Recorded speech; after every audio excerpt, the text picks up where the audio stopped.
Mayong buntag mga idol. Andito na naman po ako sa nandito ako ngayon sa lugar na to, San Jose Corner. Naglalakad-lakad na naman ako dito mga idol. Kasi kailangan natin lagi kagaya ngayon Sunday morning, family day, kailangan natin maging physically fit yung ating katawan palagi.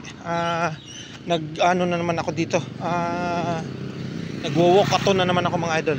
Di ba? May mga establishment dito, may burger machine, may 7-Eleven. So mamaya siguro pagka may time ako, sasayaw ako dyan sa lugar na yan. Pero kailangan ko munang mag-walkathon mga idol. Ayan Tapos may hot pandesal pa rito. Ayan. Pag may hot pandesal, kailangan dyan may lugaw. Ang ganda. Ano pala to mga idol, Nobesta San Jose. Nobesta. Ngayon lang ako nakapunta dito mga idol. Maganda na rin pala dito sa lugar na to. 'Di ba? Napakaganda ng aming lugar dito sa San Jose del Monte. Marami siyang mga establishment din ng mga malalaki.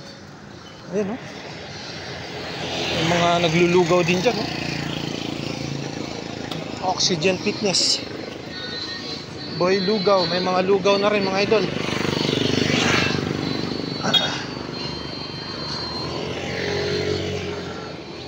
Classica Bakery, meron na rin naglulugaw dyan. Kailangan nating physically fit yung ating katawan mga idol. Kagaya natin,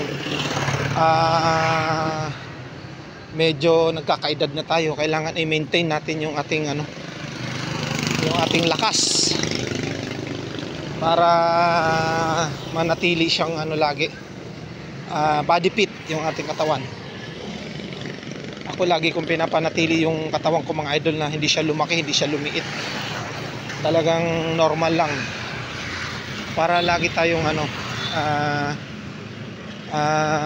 naka-prepare, nakahanda sa anumat mangyari sa atin. Kasi hindi natin alam ang buhay natin mga idol. Tayo po ay hiram lamang dito sa mundong ibabaw na ating ginagalawan. Kaya kung hindi mo siya aalagaan mga idol, maaari siyang kunin kaagad. Kaya ako lagi ko mini-maintain yung sarili ko.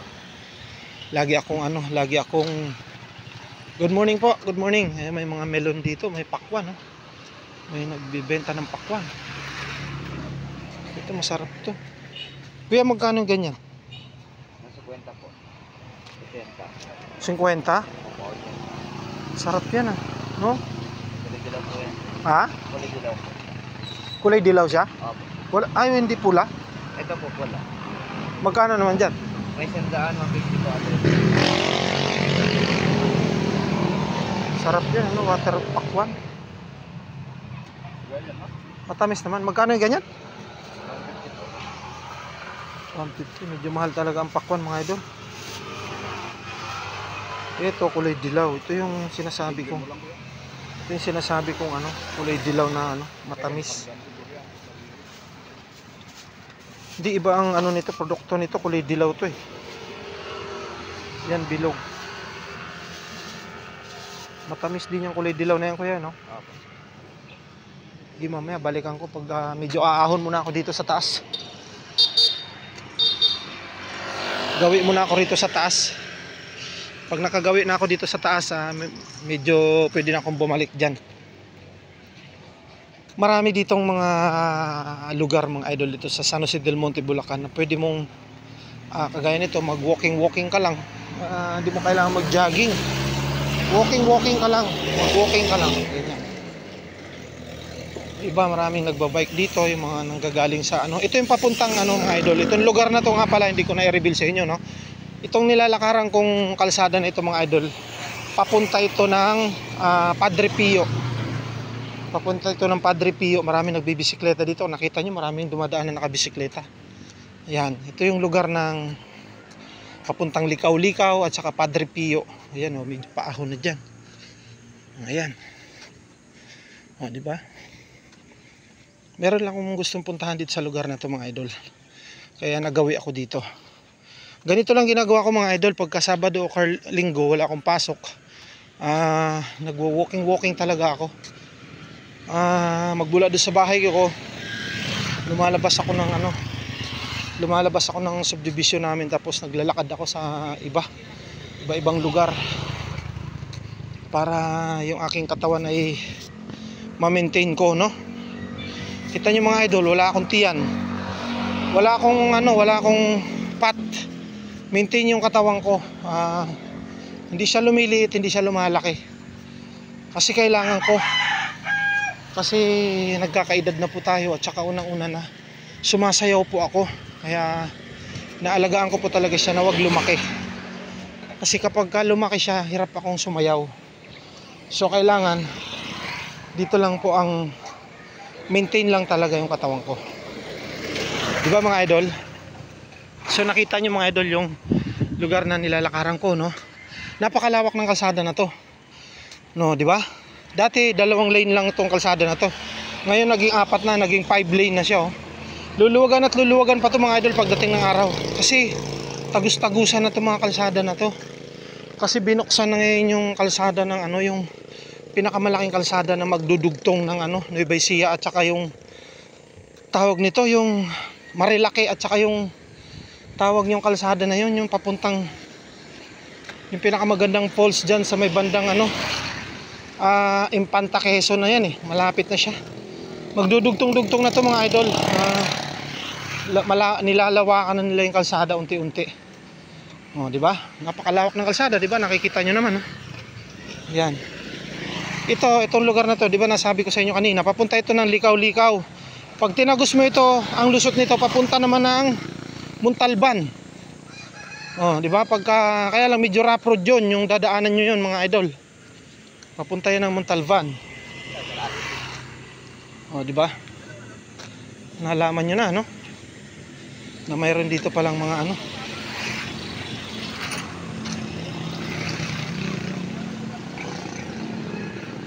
galing, no? May mga tao doon sa liblib. May mga tao doon sa butas. Sa may bandang gawi dyan, sa may bandang itaas mga idol, mayroon dyan mga tiyanggi-tiyanggi na mga nagtitinda ng mga gulay, kung ano-ano. Medyo may kataasan lang din ang presyo. Alam nyo, mga nagtitinda, same lang lahat ang mga presyo nyan. Siguro tataas man yan sila sa 5 piso hanggang 10. Depende sa mga nagtitinda, no? Kasi alam nyo, sabi nga ni Idol Diwata, try and try, di ba?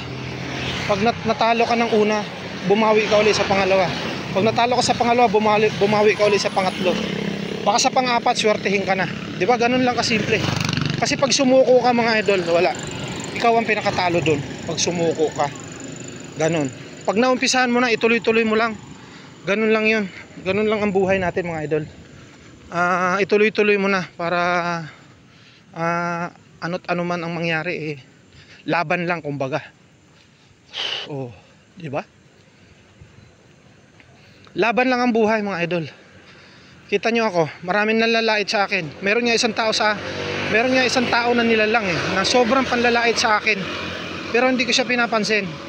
Hayaan nyo pagdating ng araw, pagka talagang darating din yung araw na yun siguro mga idol, kapag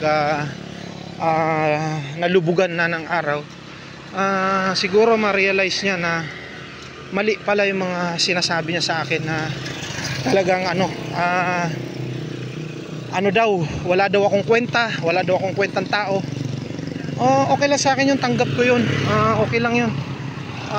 Ganun naman talaga ang kapwa ganun naman talaga ang tao may masabi lang sa kapwa nila, pero hindi nila alam yung mga sinasabi nila. Tanggap ko lang yun, yung panlalait nila sa akin. Wala akong magiging problema doon. Tinatawa ko na lang, at saka pinapad sa Diyos ko na lang yung mga ganong comment, at saka yung mga ganong salita nila sa kapwa nila.